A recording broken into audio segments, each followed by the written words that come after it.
அவனருளாலே அவன் தாழ் பணிந்த.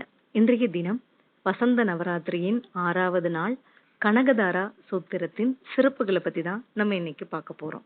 ஒரு சமயம் ஆதிசங்கரர் யாசகம் வேண்டி ஒரு வீட்டிற்கு செல்லும் பொழுது அங்கு உள்ள பெண்மணி மிக மன வருத்தத்துடன் கொடுப்பதற்கு ஒன்றுமில்லை என்று எண்ணி தன்னிடம் இருந்த நெல்லிக்கனியை கண்ணீருடன் வந்து ஆதிசங்கரருக்கு தானமாக கொடுக்கிறார்.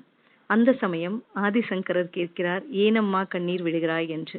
அதற்கு சொல்வதறியாது அந்த பெண் மேலும் கண்ணீர் விடுகிறார். அதை பார்த்த ஆதிசங்கரர் மன வருத்தத்துடன் மகாலட்சுமியை வேண்டி ஏன் இந்த நிலைமை என்று மகாலட்சுமியிடம் கேட்கிறார். அதற்கு மகாலட்சுமி, போன பிறவியில் இவள் செல்வ வளத்துடன் வாழ்ந்தால் தன்னுடைய நாவால் இல்லை இல்லை என்று கூறினால், அனைத்தும் இருந்தும் இல்லை இல்லை என்று கூறினால், அதன் பொருட்டு இந்த பிறவியில் இவள் கஷ்டப்படுகிறாள் அப்படின்னு சொல்லி மகாலட்சுமி எடுத்து சொல்றாங்க.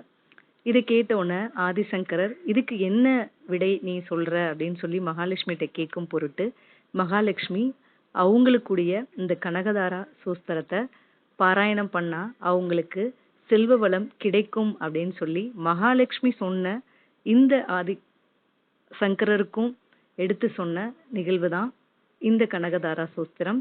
இந்த பாடலை நம்ம வாரந்தோறும் வெள்ளிக்கிழமை வீட்டில் கேட்டோம் இல்லை பாடணும் அப்படின்னா மகாலட்சுமி அருள் மட்டும் கிடையாது, ஆதிசங்கரோட அருளும் கிடைக்கும்.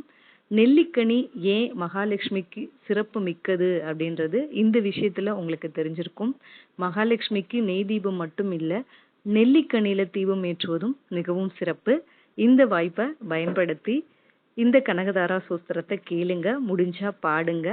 சகல நலன்களும் நமக்கு லக்ஷ்மி தேவி அருள்வாள், அதில் எவ்வித ஐயமும் இல்லை. நன்றி.